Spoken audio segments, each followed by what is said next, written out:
Hello and welcome to the Smashi Business Show. Today is Friday, July 25th, and I'm Warid Ahmed. Abdul Majid is on a very well-deserved leave today, and Yes. Akash has so kindly stepped in. Hi, my name is Akash Sutar, and we've got a packed show for you today. So firstly, for the topics today, we're going to be discussing how BCG has refused to release its Gaza report despite pressure from UK lawmakers. And secondly, Saudi comedy AlZarfa has hit $2.7 million and has become the fastest Arab film to sell 500,000 tickets. And AI jobs in the Gulf now pay up to 120,000 dirhams a month for a job. Can you imagine that? And Aldar, the real estate developer that's based in Dhabi, has sold an expensive home worth $100 million on Saadiyat Island. So just to begin with this topic, we've been reporting on it for a while now. Boston Consulting Group is under fire now for refusing to release the finding of its internal investigation into its Gaza-related work. According to the Financial Times, the firm made the decision despite growing pressure from UK lawmakers and humanitarian groups demanding transparency. To be very honest, at the heart of the controversy is BCG's involvement in modeling a plan to relocate up to 500,000 Palestinians from Gaza. The cost was estimated at 9,000 per person, or roughly 5 billion. The modeling was tied to Gaza's humanitarian fund, backed by Israeli and US interests. So the work was actually carried out after lead partner Matt Slutcher had reportedly been told not to proceed. You should honestly really remember this name. So basically, BCG told the Financial Times that the modeling was done in violation of internal protocols and that Slutcher used Signal to keep communications off the record. Slutcher, who once led BCG's US government consulting arm, and another partner, Ryan Ordway, were both fired. The firm hired Wilmer Hale to investigate, but now says that report will remain confidential. So previously, you guys should really know this, the Washington Post revealed that BCG had helped design the Gaza Humanitarian Foundation as an alternative to UN-led aid. So following the revelations, NGOs, including Save the Children and Plan International, have suspended work with BCG. Now, when you actually get into this entire story, Akash, I was even discussing this with Majid yesterday. All of these stories, by the way, when you're reading the articles, it's always saying, a source close to the matter told us, and employees in the company told us. These employees hate them. They absolutely hate them. Because think about it. Think about how much effort it is as an employee to do your 8 to 5, your 9 to 6, and after you clock out, you decide, you know what? I'm going to reach out to someone from the Financial Times and tell them about what's going on and leak here. some stories, yeah? Exactly, exactly. Yeah. And it's we all know that for sure, Financial Times is not paying them to do this. True. They're not forcing them to do this. Right. And it's in this specific case, it's completely disappointing because this man that I mentioned, his name is Matt, who was apparently in charge of carrying out all this work, by the way. If you take a look at his CV, let me just get it open for you guys. So Akash, I went and I found him on LinkedIn, okay? This guy who was basically fired for doing this entire operation. He is the managing director and a senior partner at BCG. Oh. Imagine. He has reached that level in the company. And previously, he used to work as a director for PwC, whose advisory services were just banned in Saudi Arabia. Okay. So these are the kind of people that we have leading these organizations. And it does not make sense whatsoever, because how do you get told by multiple people, no, don't go do something, and you go do it? True. And how do you still get to do it? It doesn't make sense to me, because even me and you, Akash, working in this company, I feel like we all kind of know what we're all up to, right? That's right, yeah. We all know what we're up to. So the fact that somebody can go be up to a business like this in Tel Aviv, go take BCG consultants, send them there, what do you think about it? I don't think that's right. It's not right whatsoever. And to be very honest, and even with even relocating all the Palestinians, even having an agenda to do that, and even having $9,000 per person as a budget, That's a lot. And that too, $5 billion roughly in total? That's a lot. You think it's a lot, really? $9,000 for Like- one person to pack up like- their life from their home country, go somewhere else? That money is not going to no, last. but that's a lot, like, in terms of, for the people right there, like, it's good. It's, how do I say it? It's not right. Definitely it's not right. But what they're doing right now is not right, but having $9,000 to help, okay, to help it was good, but then to relocate all the Palestinians to have an agenda behind it, I don't feel that's right. It's not right whatsoever. And I think when, for me, when I think about this entire thing, it's like we're seeing what's going on right now. People in Palestine are starving. Akash, you know that for the first time ever, can you imagine that the BBC and Reuters and also other large news agencies have actually released a statement saying that our journalists are starving? So, the fact that you have BCG that is involved in the complete eradication of Palestinians, it's like they're trying to do whatever is possible to take them out, whether it's convince them, okay, you can go be a refugee in a Western country, you can go be a refugee in a neighboring country.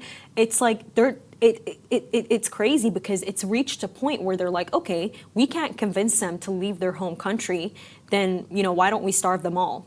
Make sure that there's nobody left. And I think for me that is what's hurtful about the entire thing. But the big part of the story, by the way, is they said they're not showing anybody the investigation.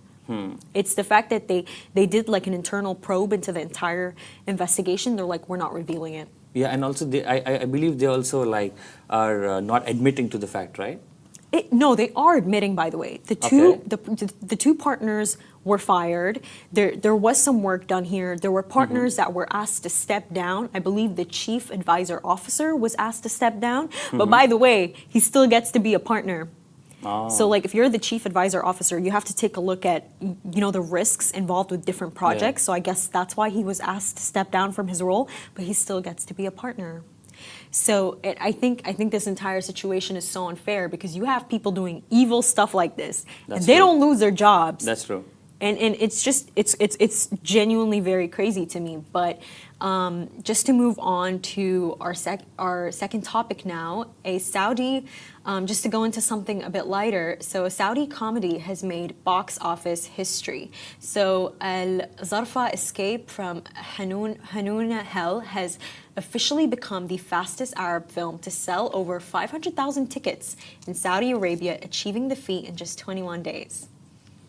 To be very honest about the story, I feel I am always pro regional films getting the recognition they deserve.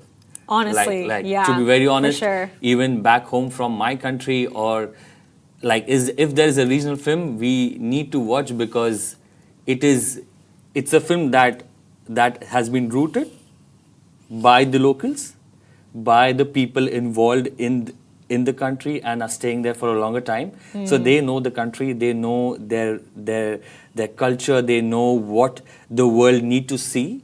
Exactly. And that's what they put in the movies. So I think it's the best thing. So, yeah. So if we actually go into it a bit more, the film was directed by Abdullah Majid and produced by Al-Shemasi Films and Telfaz 11, and AlZarfa pulled in $2.7 million in its opening weekend alone. Now it managed to outpace international blockbusters like Jurassic World Rebirth and F1, the movie, at the Saudi box office. So that's what.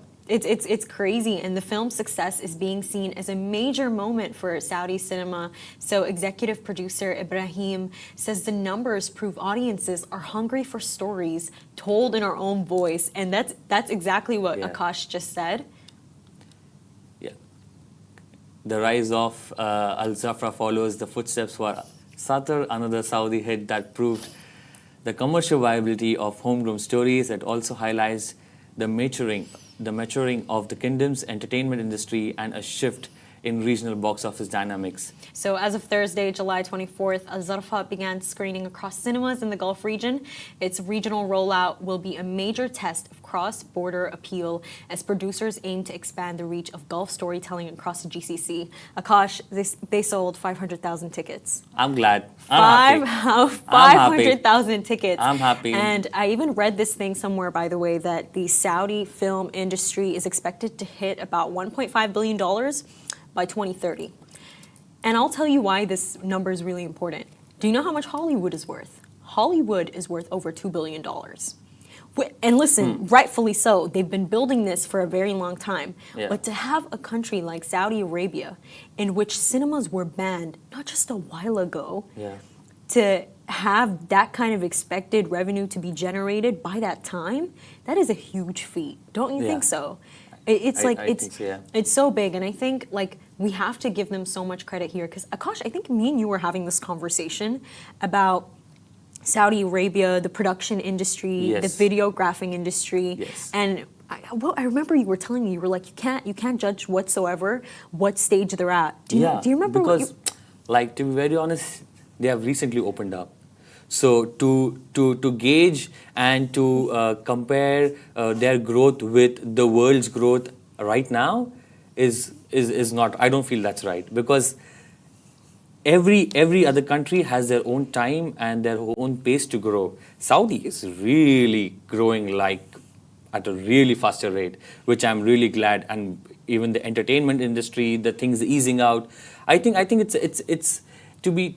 If it's good to say that, I think there's a really good future out there. There is, and this is something that I think I will always find completely surprising. You know that the most viewed podcast in the world is a Saudi podcast? No way.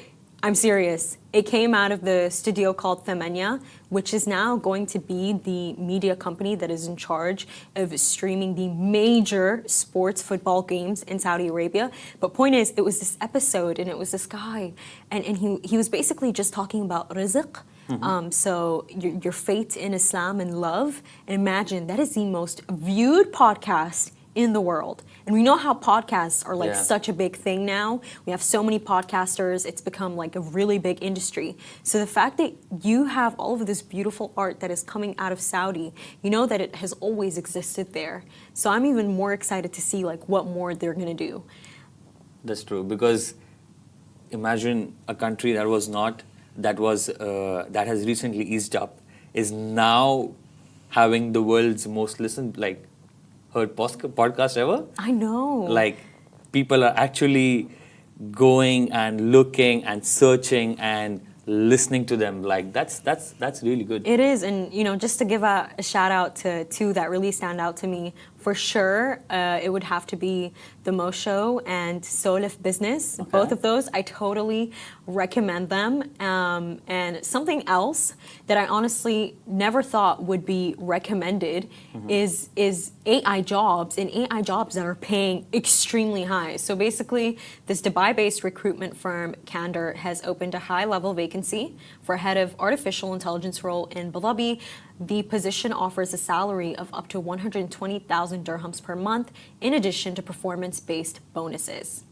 The job calls for a senior AI leader with experience in expertise-wide AI strategy, large language models, and commercial deployment of generative AI.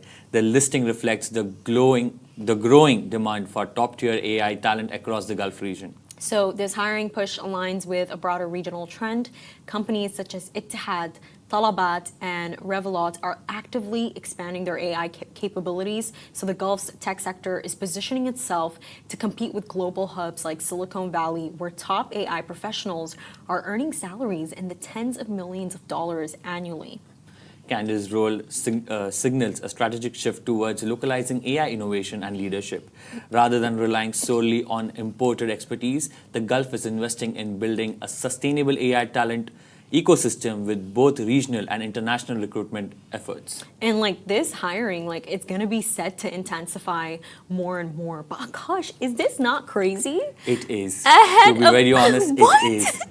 Also, the salary? Okay, I'm looking forward.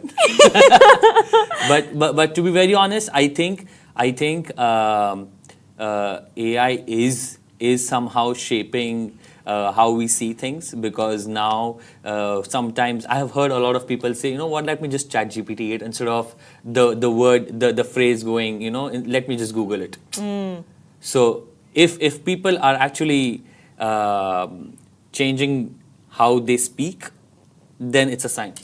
It is a sign. And for me, it's like, what the hell is this head of artificial intelligence who's going to be paid 120,000 dirhams going to be doing? Yeah. Like, can you think about that? 8 hours of the day. Like, is he going to be teaching people how to use ChatGPT? Honestly, some people could use that, by the way. Yeah. Some people are not good at their prompts. Like, guys, you need to stay aware. Your prompts are everything. You're not going to get the responses that you want if you don't have a good prompt. And I think that education is necessary, because you know what it is sometimes, Akash? You might have 2 employees, by the way. True. You have one employee who's really good at using AI, and that's why they're finishing all their work really fast. And then you have another one, they also really care about their work. They're also trying to finish their work fast, but they're not. Yeah. Because they're not good at AI. So then they get sacked, because it's like, yo, we found a quicker one, and we'll find another quicker one. So I think for me to see this role happening, I think it's important. I think he'll probably, whoever this person is, will be responsible for streamlining operations in a quicker way using artificial intelligence. And I think sometimes you need that. Like, what do you think? I do agree. I 100% agree with what you're saying. You think so?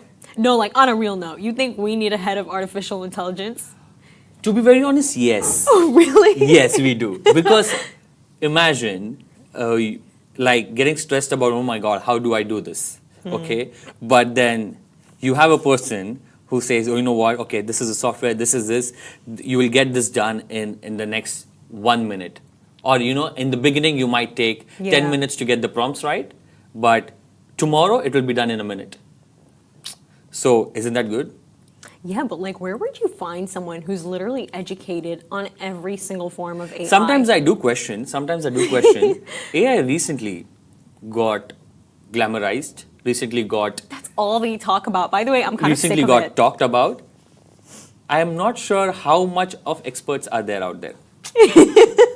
Because sometimes when you see job requirements of, you need to have 10 years of AI experience, 8 years of AI experience. But we were exposed to AI like a few years ago.